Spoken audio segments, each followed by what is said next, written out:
Hello, I'm Jackie Lucky, your financial planning maestro.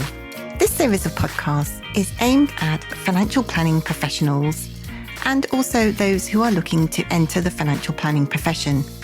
We will be talking during the podcast about all things certified financial planner certification related, talking to other CFPs around the world, and also we will be dropping in on some new entrants who've just entered the financial planning profession, and we'll be checking up along the way on a regular basis with them to see how they're getting on.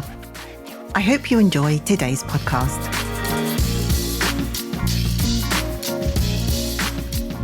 Hello and welcome. I'm Jackie Lucky, your financial planning maestro. And on today's episode of the podcast, we are talking about everything certified financial planner related.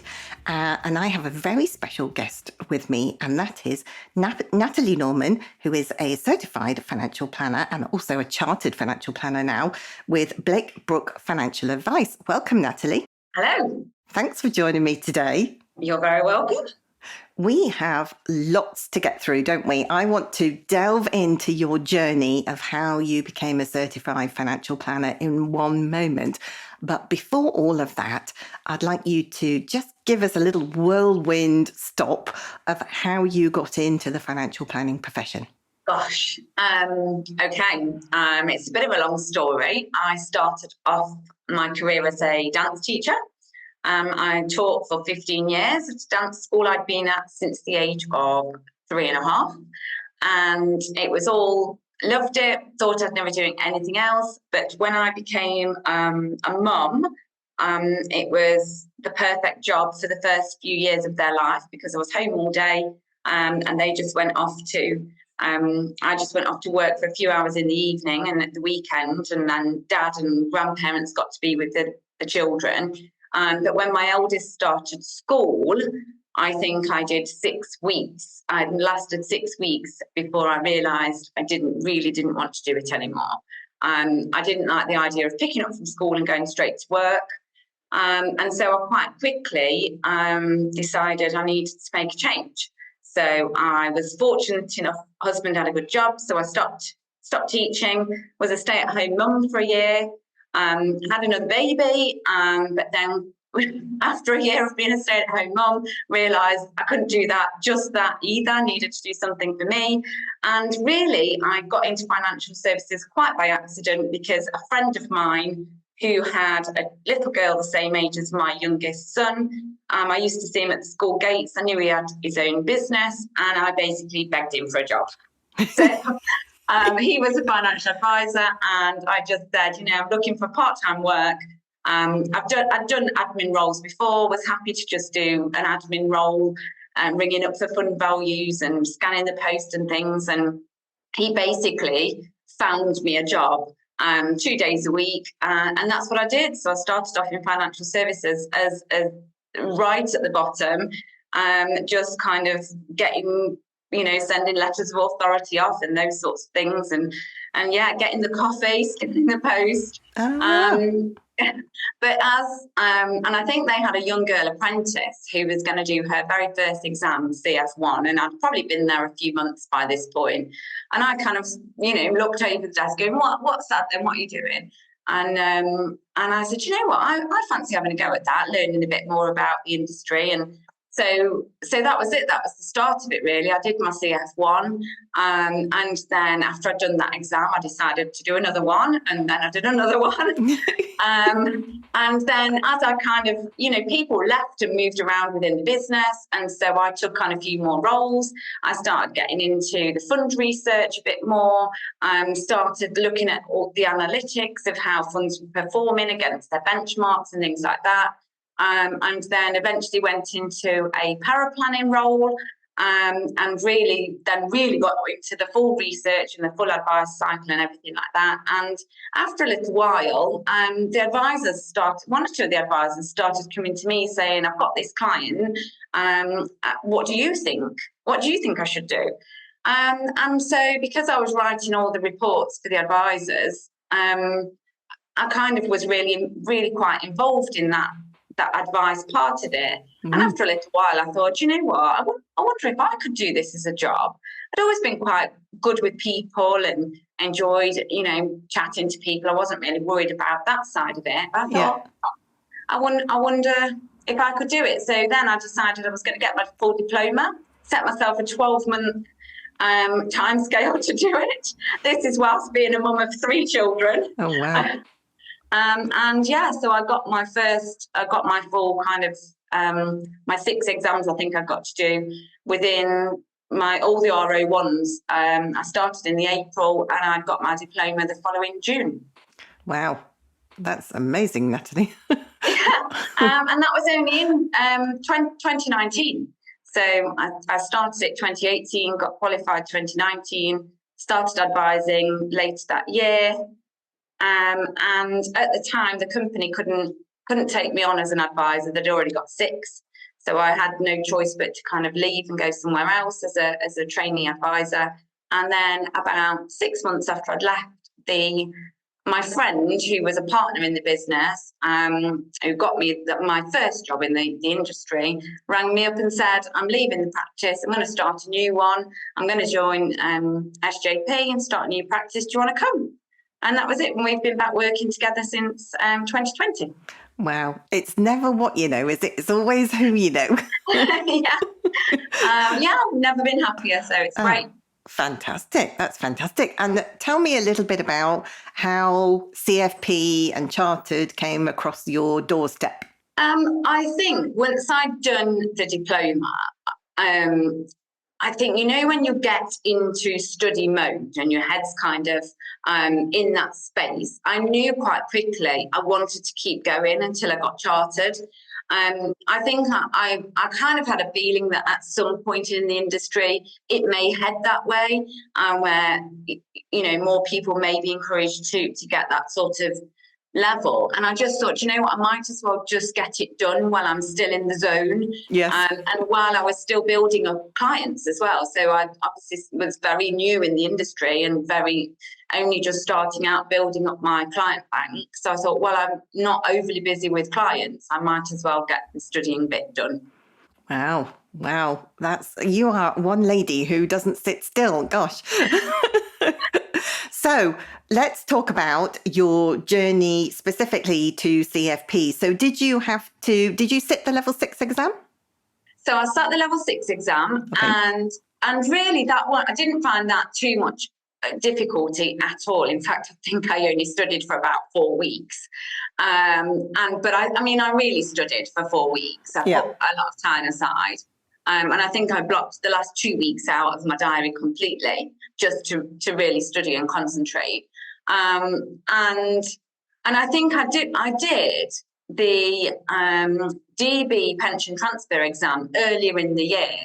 And so I'd learnt loads from doing that one. And a lot of the level 6 stuff kind of came up, similar sort of things that, just looking at a broader picture of financial planning. So the level 6 one I found quite straightforward and passed that straight away. Great. And naively, here we go. thought, well, I'll go straight on and do the level 7 straight away because, I've managed this far and it's all gone quite smoothly, quite swimmingly well. Mm-hmm. Famous last words. I know. And off I went thinking, well, I've been a paraplanner, I can write a pension report, I can write a suitability report and everything else. And so went off on my own route and submitted my first financial plan without any help from anybody, not realizing I could get support. And it came back as a monumental fail. And at that point I thought, oh gosh, maybe I don't know everything after all. So luckily, but there was support available for you in the end, wasn't there? And in fact, it had been there all along. It has been there all along, but nobody told me. I had no idea. And it was only because of my email I got on the day that obviously I got my results and said, you've been unsuccessful. And it was on that email that said, there was a link to say, if you want some support with this, follow this link. And that was where I got your information from. And it was at that point I thought, why did I not know this before? but everything's wonderful in hindsight. It is. But the main point is that you got there in the end. And so tell us a little bit about, we were just talking off air, weren't we, about, your journey through the case study. So was it June last year? I seem to recall, I think it was June, wasn't it? That we had a course together. Yes, that's right. Yes. And then because it was due to be submitted at the beginning of August. Yeah. So which gave us plenty of time for kind of actually getting down to the work after our training with you. Yeah. But so I think that obviously when I tried to do it myself, I'd already taken a lot of bits from the case study that I knew were obviously important parts, but I think I didn't look at the bigger picture of some of I went off and did my own calculations, but I think I'd missed out. We built our spreadsheets, including all the tax parts to it. I think I had done that in a different way, and then it was easy to miss bits out.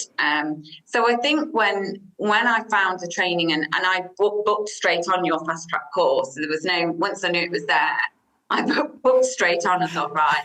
And I think even from the very first day we're on the course, I thought, oh my goodness, I have not even scratched the surface of what I need to do for this level 7.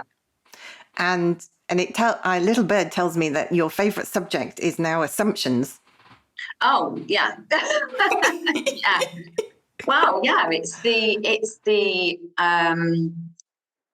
bit that you, without the assumptions and knowing why you're using those assumptions, you can't do the next bit. So it has to be the bit you look at first. And I would never even thought about it without doing it on the course. And actually, it's something that I know I will take forward into all aspects of financial planning to have a really good grounding to start from, basically. So it wasn't about passing the level 7 exam. Actually, what we did on the course was learn how to be a really good financial planner. And that's great to hear. And it's interesting you say that, because I've spoken to a number of people recently who've said to me, I've got the case study and I'm, 2 weeks from the deadline and I'm in a bit of a pickle. I'm not really sure what to do. And I'm self-funding. So, I can't really afford to go on a course. And actually, some of them have created numbers for their assumptions, but hadn't actually thought through why they're doing what they're doing with their assumptions, and then end up in a completely different place. So you're bang on there saying that actually you create them first, don't you? Yeah, absolutely. And I think once we'd worked that out, I won't say the rest came easy, but you're on a roll.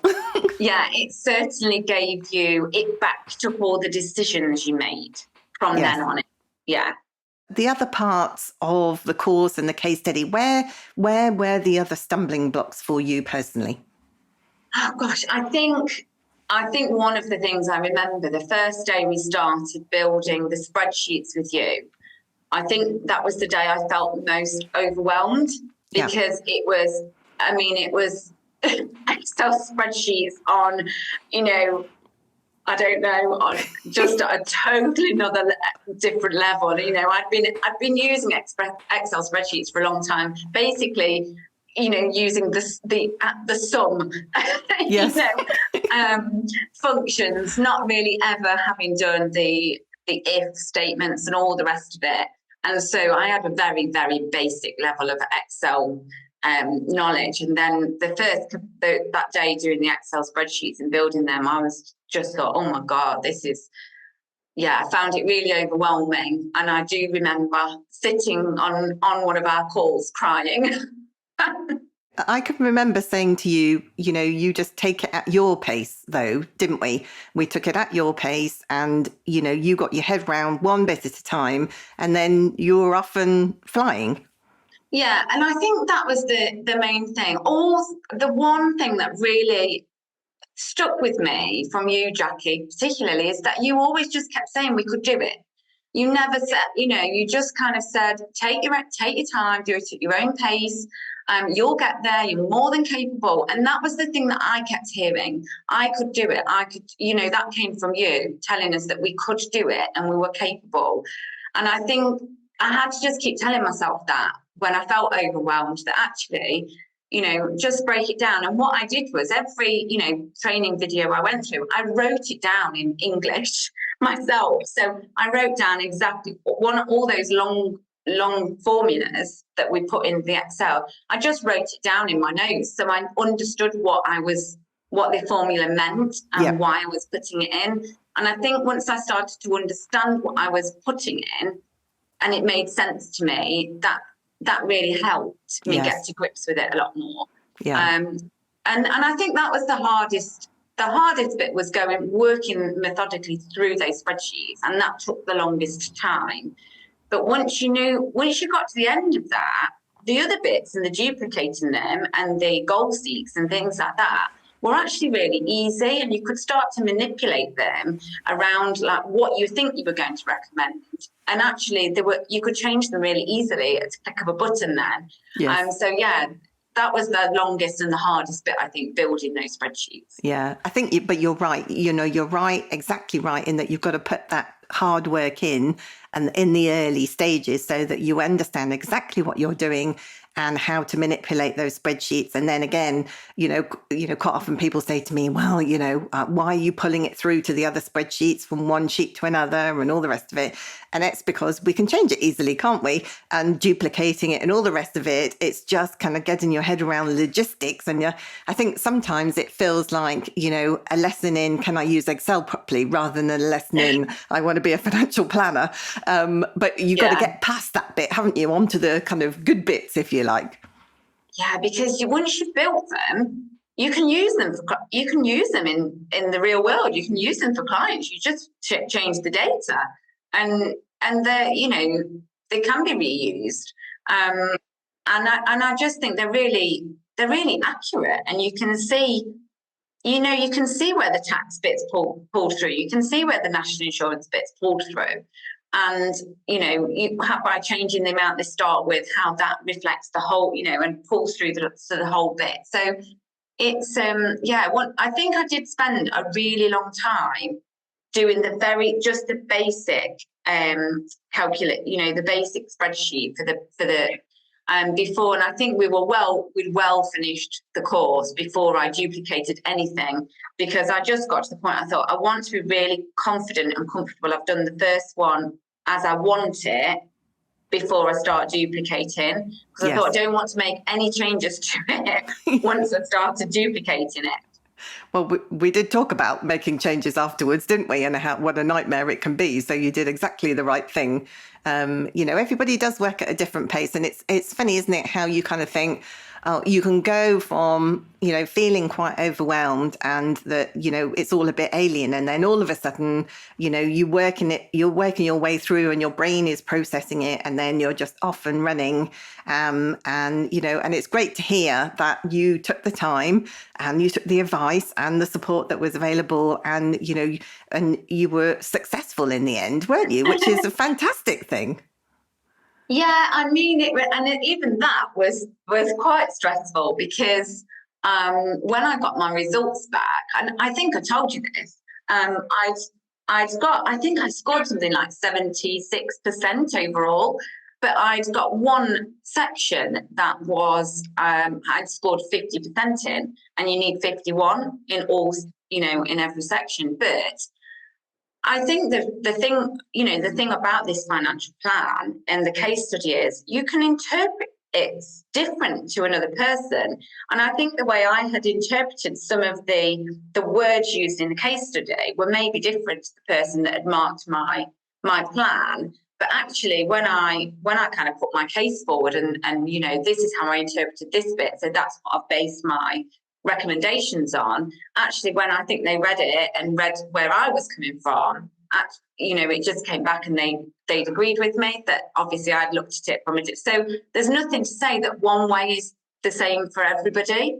And I think that's the great thing about financial planning, is that there's not always just one route. It's kind of what, there can be a number of options, and actually it's working out with the client in the real world with the clients, the right path to go down. Yeah, absolutely. And you're right, financial planning is an exact science. There are always a number of different strategies available. And, but being able to think through and actually realize which, there are some advisors out there still who just kind of jump straight in to the recommendations, which I know is a trait. We've all done it, and we all still do it from time to time. But you've kind of got to hold back, haven't you, and let the numbers do the talking. And then from the numbers, you can kind of then start to see that there are different strategies that a number of them might be suitable, or a combination of them might be suitable. And then it's that discussion, like you say, in the real world with a client or clients, well, these are the options. This is the simplest one, but doesn't quite work. This is slightly more complicated. That doesn't work. But this one is more complicated, more costly, but it works, or, whatever those range of options are. And it's quite interesting, isn't it? How I think forcing yourself through, going through the pain barrier of doing this case study assessment, I think does seem to help in hindsight, find those strategies and just kind of help you, look at the bigger picture and stand back. Oh, definitely. Yeah, definitely. And there was certainly things that I came across throughout doing the case study that you don't necessarily, even the first 5 times you read the case study, you perhaps don't pick something out. Yep. And it's only when you go back into that and you go, oh, do you know what? That word, that one little tiny word could mean this instead of how I'd read it first. And, and it's just, sometimes it's those tiny little things that can really flip how you're going to go with it and what method you're going to take. Yeah. And I think my approach to it was, once I had done that initial spreadsheet was, I did keep revisiting the case study, and I kept revisiting the early videos just to kind of and I think each time I did that, I really got to the point where I thought, yeah, I'm really happy with that. And then I just kind of moved forward a little bit at a time. Yeah. But it was funny how it kind of came together in the end. It almost the last bit came together really quickly, because once you have done those spreadsheets, you know exactly how much what you're going to recommend for each objective, because it's kind of worked itself out in the wash, if you like. Indeed. Yes, indeed. So how long did it take you to, write up the whole plan to, from start to finish? How many hours do you think from the case study landing in your inbox to, being told by the CISI that you'd been successful and gained your CFP certification? Gosh. Well, I think after I'd done your training course, I basically started again from scratch, because I think everything I'd done when I tried to do it myself, I hadn't done any assumptions at all, and so a lot of even the figures I'd got in there were nothing like what I was producing after I'd done it properly. So I basically just had to go, do you know what? Let's start from scratch, and so I think we did. I want to say it was kind of the middle of June. Did with the training course, and I still I had assigned myself, I think, to about 2 hours a day. I didn't do anything on a Saturday and a Sunday. I gave myself the weekend off and time for my brain to have a break. But Monday to Friday, I did 2 hours every day. And I think it still was only just ready to submit on the 2nd of August. Wow. But I did get to the point about a week before where I'd done it all, and then I kept rereading bits. I think I had a couple of days where I didn't look at it, and then I looked at it again, and then still tweaked a couple of bits. But I was really on like last little tidy up bits then, paragraphs, making sure I've got capital letters, full stops, new paragraphs and things like that, and that I'd not finished something in mid-sentence. And so I probably, I pretty much worked right up until the deadline of handing it in. And then the results came out. So they went in, submitted on the 2nd of August, I believe. And then I think we got our results towards the end of October. That's right. Yep. And then I think, another 3 weeks.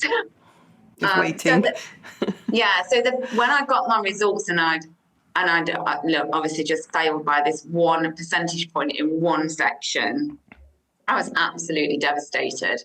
I didn't even tell my husband for a week. I couldn't talk about it. I was really, I couldn't think about it or talk about it. But after a few days, when I calmed down, being hysterical, I started to I read the feedback, because I couldn't read the feedback for a few days either. And then when I read the feedback, I thought, oh, hang on a minute. Well, I've interpreted it like this. So that. I'm not sure that's right. And that's when I then really read the feedback, reread the case study again, and actually then put my case back to the assessors to say, look, these are all the reasons I feel I should have been awarded marks in that section that I hadn't been. Yeah. And then obviously you never actually get your final grade back. Once I just got an email back then after about another, I think I had to wait another couple of weeks.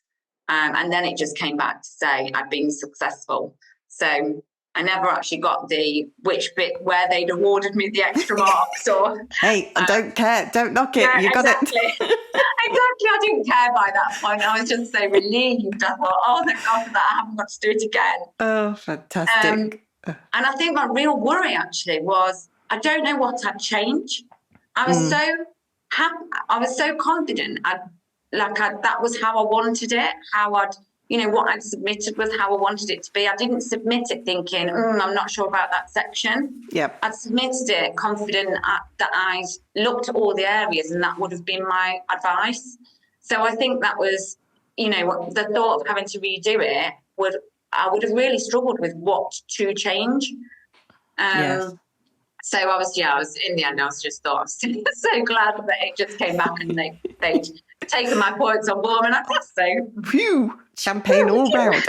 Absolutely, yeah. But I definitely couldn't have done it without your course. No way. Oh, bless you. Thank you for saying that. That's another 50 quid I owe you.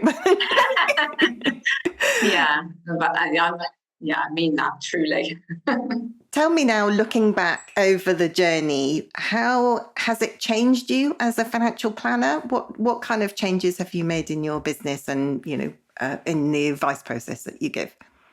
Well, it's easy. I am now a financial planner rather than a financial advisor who just advises on pension or, a one thing, which I guess, I don't know, I guess I was when I started, but now it's actually sitting down with the clients and working through, like we did with the case study. Well, what's important to you? What's important to you in the next 5 years? What's important to you in that those longer time scales? How would you rank those in order of priority? So all those questions that happen right at the start just gives you a much better understanding of, okay, where do we need to focus our attention first? And just making sure that, you're looking at the client's whole financial position rather than just their retirement planning or just their life insurance or whatever. It's looking at the bigger picture. Yeah. Yeah. And that's great to hear, isn't it? And you must feel, I used to get a little warm, fuzzy feeling when I could sit down with a client and talk about their lives and, move them from A to B. That enjoyment that they get, that they're in control and, they feel like they've been heard and supported. There's nothing like it, is there? No, and it's wonderful. And the best, the most, I've had a couple of clients in this last 12 months that have come to me wanting to know when they can retire as their main objective, thinking they're going to have to work. One lady in particular, she says, I think I'm going to have to do about another 5 years, but she says, I absolutely hate my job. I want to finish tomorrow, but I think I'm going to have to work another 5 years. And then we mapped out exactly what she wanted, what income she needed, what would be her kind of basic lifestyle versus a modest lifestyle or a luxury lifestyle, and we plotted it for all three things. And actually when we worked out even having the luxury lifestyle, the income to provide the luxury lifestyle, she could retire in 18 months instead of 5 years. Wow. So, I mean, that she helped me. Oh, that's lovely, isn't it? Yeah. So those meetings are, just lovely. Yeah. And that is such a great story about, the real impact of, learning a bit more about financial planning and all that now going through the pain barrier is now a dim and in the dim and distant past. And so we are nearly at the end of our interview today, Natalie. It's been an absolute pleasure to talk to you. But before I let you go, I know that you have some tips for people who are thinking about embarking on their journey to become a certified financial planner and chartered with the CISI as well. So share your tips with us, please. I think the biggest tip is put enough time aside to do the work. Don't underestimate how much work there is to do. Because it takes time, it takes thinking through. You will need to revisit some bits. So I think setting a really good, rigid kind of timetable with yourself when you're going to do that work, you'll kind of get yourself in the mindset.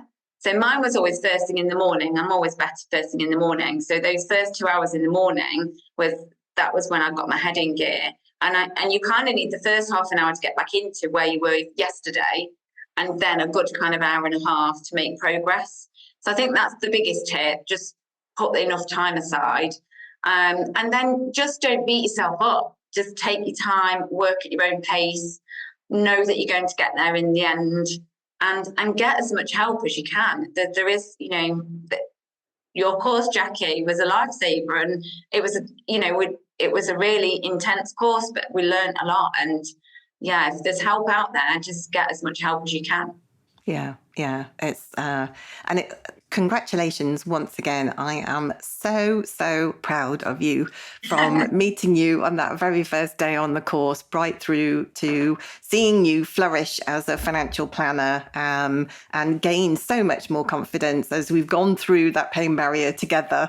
I appreciate that I was probably contributory in putting you through that pain barrier, but I know that it's been worth it for you in the end. Many congratulations, and thanks again for joining me on today's podcast. No problem, my pleasure. It's really interesting, isn't it, to listen to different people who have different experiences of gaining their certified financial planner certification, or maybe developing the financial planning profession at large. If you know anybody who you think might be interested in listening to any of these podcasts, then please do pass on our details. That's it for me. I hope you've enjoyed today's episode. See you again soon. Bye for now.